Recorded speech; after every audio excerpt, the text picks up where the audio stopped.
Moi, je vais axer un petit peu mon intervention sur le hacking, sur les hackers éthiques, les hackers dits éthiques. Ça prendrait plus que 20 minutes d'essayer de définir ce que c'est un hacker, mais bon, je vais tenter un petit peu de donner des billes pour comprendre de quoi il s'agit. Alors là, simplement, je prends une formule qui m'avait paru très intéressante, que j'avais inclus dans ma thèse. Effectivement, un expert en sécurité informatique qui disait: en France, il y a tout à faire, il faut accorder non violents en cybersécurité. Il faut une synergie, hein, je pense que c'est ça qui nous manque beaucoup.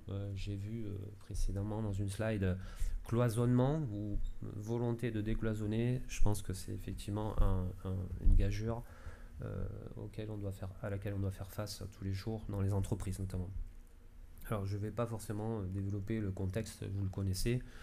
Voilà, ce monde supplémentaire, c'est le cyberespace. Voilà, donc là-dessus, ça me fera gagner du temps. Je ne vais pas forcément m'apesantir. Je vais faire quand même un petit focus, un petit tour du côté des territoires aussi, malgré tout. J'ai un article à paraître bientôt dans la revue d'intelligence économique, la revue internationale d'intelligence économique, qui va paraître sur justement le hacking et les territoires. Donc chapeau blanc contre chapeau noir, pour faire simple. Je vais m'intéresser plutôt, alors je m'appuie sur ma thèse ici, que j'ai soutenue en fin 2023, donc à l'IE de Poitiers. Alors je suis toulousain à la base, donc je connais un peu les territoires aussi, je connais un peu Airbus aussi, accessoirement. Bon, grosse boîte. Voilà, cocorico régional, si on peut dire. Donc en fait, moi je m'étais interrogé sur la place du hacker éthique, à savoir, est-ce que c'est pas le chaînon manquant finalement de la cybersécurité nationale? Autrement dit, est-ce qu'on les sollicite suffisamment?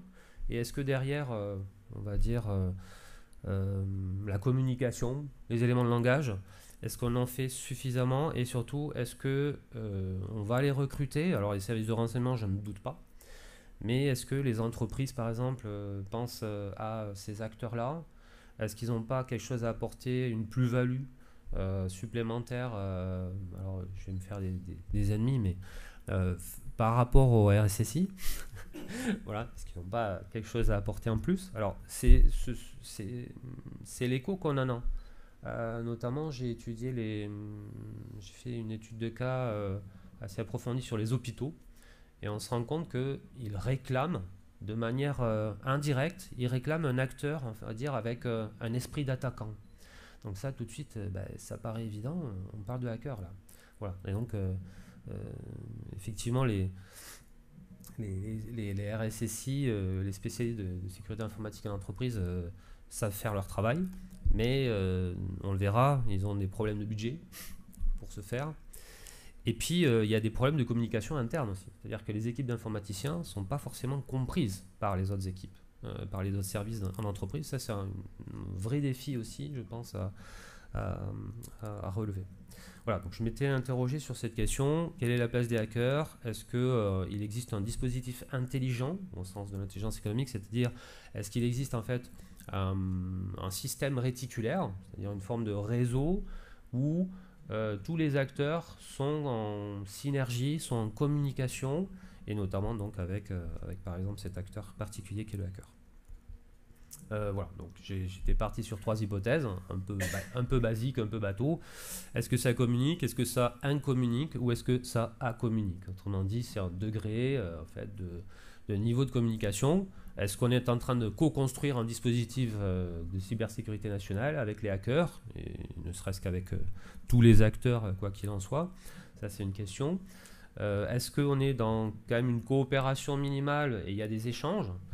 Ou enfin, est-ce qu'il n'y a finalement aucune communication entre tous ces acteurs? Bon, spoiler alert, c'est la numéro 2, et on le verra à la fin, mais effectivement, c'est pas si simple, hein. Il y a des efforts, on le voit, on en a parlé récemment, justement, notamment au Sénat, avec des rapports très instruits, très documentés sur, par exemple, la posture d'attaque en intelligence économique, ce dont on parle très peu finalement.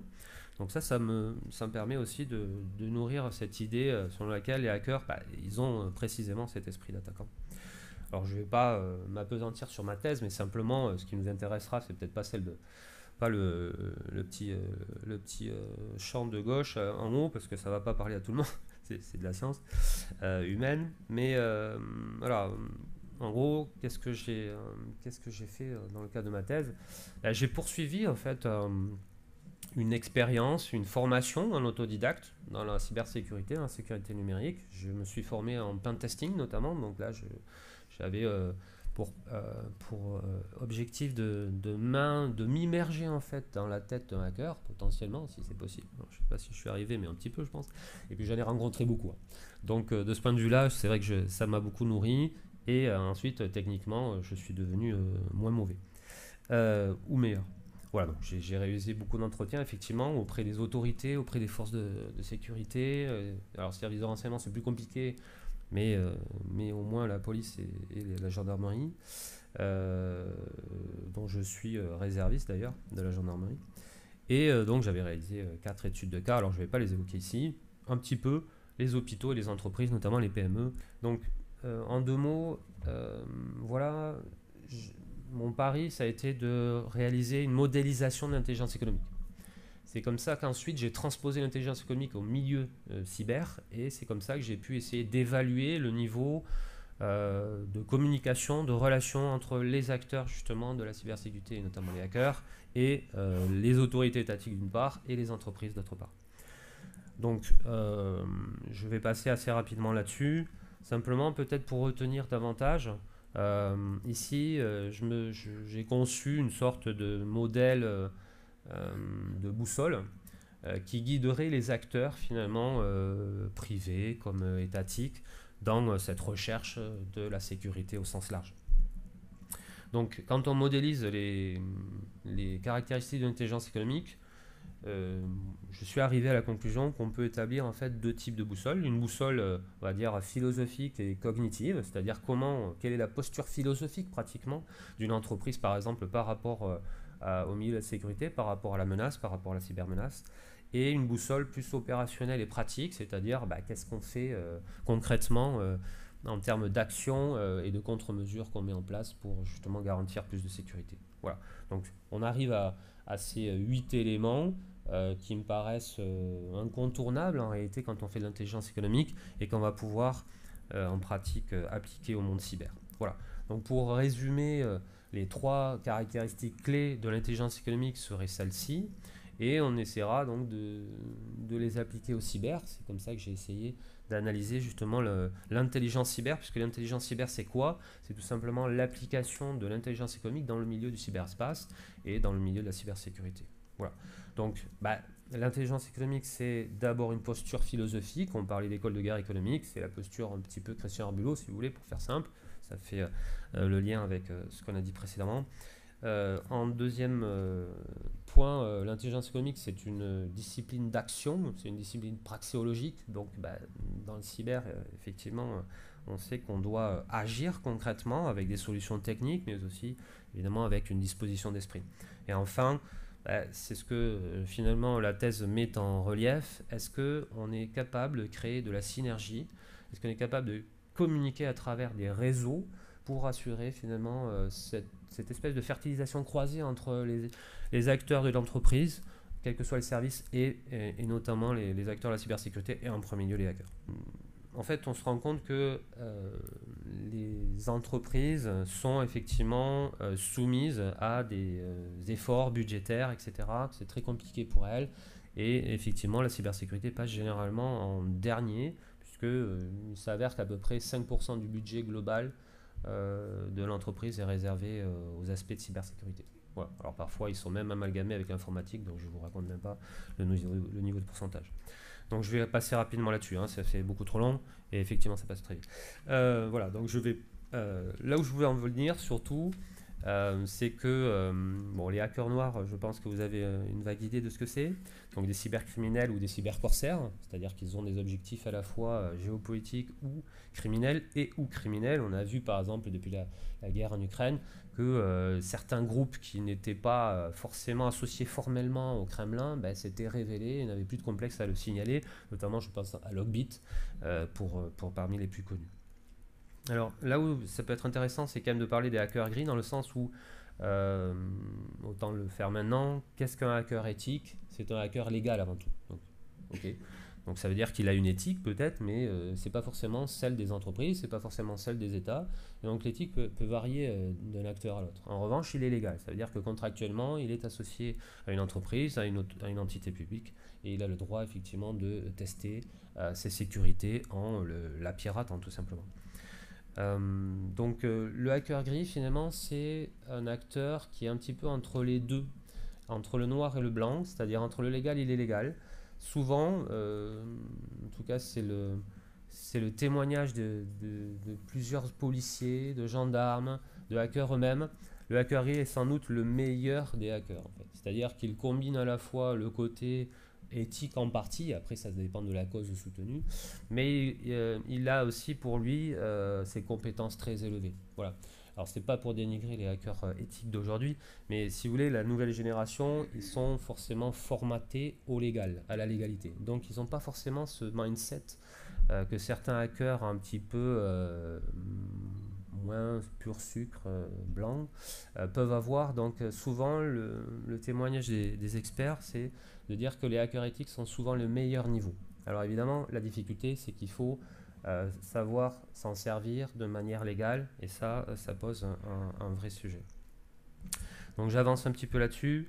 Simplement, si on s'intéresse au niveau territorial, les entreprises ont une méconnaissance très profonde de leur propre niveau de sécurité. Hein. On s'en rend compte. Beaucoup d'études ont été réalisées, de sondages, etc., par des associations ou par l'État. Et effectivement, on se rend compte qu'il y a énormément, on va dire, de méconnaissance du risque, notamment pour les TPE, les PME, alors qu'elles constituent désormais quasiment la moitié des victimes, désormais chez les entreprises. Hein. C'est plus tant les grandes qui sont concernées, parce que vous avez vu dernièrement, tout à l'heure, 90% d'entre elles se protègent plus ou moins. Il y a déjà du travail pour elles, mais on va dire qu'au niveau territorial et au niveau des collectivités et des PME, il y a encore beaucoup plus de travail.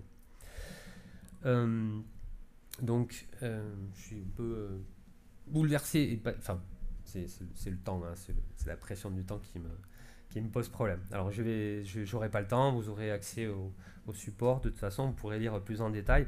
De toute façon je vous oriente vers ma thèse, ok, pour avoir beaucoup plus de détails sur la question. Bon, pour résumer, si on devait faire un petit peu l'analyse des TPE-PME, qu'est-ce qu'on peut en conclure? On en conclut que souvent ces entreprises donc déjà n'ont que peu de budget pour la sécurité, pour la cybersécurité, et on peut aussi comprendre qu'il y a finalement un problème de posture également. Donc comme elles ne se sentent pas forcément concernées, elles vont souvent avoir un rapport un peu dénigrant avec ces questions de sécurité. D'un point de vue global, par rapport à l'intelligence économique, c'est un peu pareil. Hein. Elles ne se considèrent pas en fait dans le spectre de la menace, tout simplement. Or, de plus en plus, elles sont sous-traitantes en fait de grandes entreprises. Donc, de ce point de vue-là, ne serait-ce que ça, elles sont en réticulation avec des entreprises plus importantes. Donc, elles sont, c'est ce qu'on appelle les attaques par rebond. Souvent, on va s'attaquer à des sous-traitants, à des fournisseurs qui sont moins protégés. Alors, à Toulouse, on en sait quelque chose, parce qu'il y a eu plusieurs attaques par rebond précisément sur Airbus, puisqu'on va essayer de trouver la chaîne faible évidemment, enfin, le maillon faible de la chaîne, et c'est comme ça qu'on va pouvoir éventuellement attaquer l'entreprise plus directement. Concernant les hôpitaux, en 2 mots, donc là c'est pareil, hein, évidemment, quand on est médecin, personnel médical, on a autre chose à faire et à penser que la sécurité. Il y a beaucoup de lacunes, beaucoup de carences. Après coup, souvent, après les attaques, elles sont très sensibles à ce qu'on peut faire. Elles sont d'ailleurs dans une logique de synergie, c'est assez prégnant. Elles veulent bien faire, mais malheureusement, c'est qu'à posteriori des attaques, on a, on va dire, une logique comme ça de communication tous azimuts dans l'entreprise et vis-à-vis de prestataires externes, par exemple. Et malheureusement, il faudrait que ça soit plus en prévention. Pour résumer, les hôpitaux font face évidemment à cette carence en termes d'acculturation aux questions cyber, Et évidemment, en question de budget, beaucoup de RSSI sont d'ailleurs démotivés quand ils travaillent. Alors, c'est pas que pour les hôpitaux d'ailleurs, hein. Beaucoup de RSSI sont démotivés au bout d'un an pratiquement parce que qu'il s'agisse de PME ou d'hôpitaux, ils considèrent que, alors déjà, ils essaient de faire de la sensibilisation, mais c'est très difficile parce qu'ils n'ont pas forcément l'oreille de tout le monde. Donc ça reste en fait très fragmenté hein, dans une entreprise. Vous savez que vous en avez, chez Airbus par exemple, pour le connaître assez bien de l'intérieur, vous avez des guerriers de l'information, hein, donc je parle de salariés hein, de l'entreprise qui vont faire tout ce qu'ils peuvent pour utiliser un gestionnaire de mots de passe par exemple, etc. Donc assurer un minimum de solutions techniques et de posture philosophique en termes de sécurité. Puis vous avez les collègues à côté qui font complètement l'inverse et qui vont essayer justement de contourner tous les dispositifs de sécurité quels qu'ils soient. Donc c'est pas simple, c'est un gros navire en même temps. Hein. Et j'ai envie de dire une PME c'est plus facile du coup, parce que on peut davantage contrôler quand même ses collaborateurs et on peut éventuellement mettre en place sans forcément que ça coûte beaucoup à l'entreprise, on peut mettre en place des mesures assez efficaces.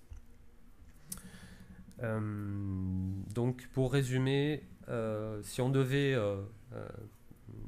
analyser un petit peu les points communs entre les entreprises et les hôpitaux, par exemple, et les collectivités territoriales, on se rend compte que, par exemple, peu est fait pour produire des documents officiels comme des chartes informatiques, des stratégies de communication de crise cyber, des plans de continuité d'activité, etc. Très peu de PME, par exemple, le font. Ça, c'est le cas de grands groupes, mais pour les PME, ETI, c'est beaucoup plus compliqué. Donc j'ai parlé évidemment des budgets, très en deçà des niveaux. Par ailleurs, donc, cette difficulté de communication entre les services, hein, des fois un informaticien n'est pas compris parce qu'il malheureusement beaucoup d'informaticiens ne sont pas assez vulgarisateurs de la technique. Mais il faudrait évidemment aussi que les autres services de l'entreprise soient plus à même d'écouter ces équipes d'informaticiens. Ça ferait déjà quelque chose ça serait un grand pas. Donc, pour terminer, finalement, je vais évoquer cette question de pourquoi faire appel à des hackers parce qu'ils ont, par exemple, ils ont une communication beaucoup plus informelle.